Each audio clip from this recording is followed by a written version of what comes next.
নতুন করে নিয়োগের বিজ্ঞপ্তি জারি হলো ত্রিপুরা পুলিশের স্পেশাল এক্সিকিউটিভ পদে। স্পেশাল এক্সিকিউটিভ ৬,৩৬৭ পদে নিয়োগের জন্য প্রার্থীদের নতুন করে আবেদনপত্র জমা করতে হবে। সরকারি বিজ্ঞপ্তিতে বাতিল করা হয়েছে ২০২২ সালের পুরনো নিয়োগ প্রক্রিয়া।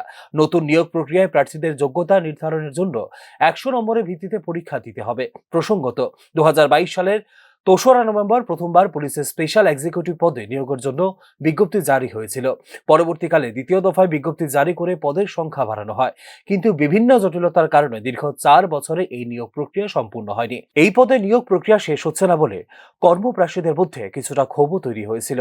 একইভাবে অভিযোগ উঠেছিল চাকুরি প্রদানের নামে দুর্নীতি এবং স্বজন পোষণের। পরিস্থিতি নিরিখে ইতিপূর্বে পুরো নিয়োগ প্রক্রিয়া বাতিল করে দিয়েছে সরকার। স্পেশাল এক্সিকিউটিভের সমজোট সংখ্যক পদে নিয়োগের জন্য নতুন বিজ্ঞপ্তি জারি করা হয়েছে শনিবার। নতুন বিজ্ঞপ্তিতে কর্মপ্রার্থীদের আগামী ২০ মের মধ্যে নিজস্ব থানায় আবেদনপত্র জমা করতে হবে বলা হয়েছে। এই বিষয়ে বিস্তারিত তথ্য পাওয়া যাচ্ছে ত্রিপুরা পুলিশের ওয়েবসাইটে। Bureau report, news now.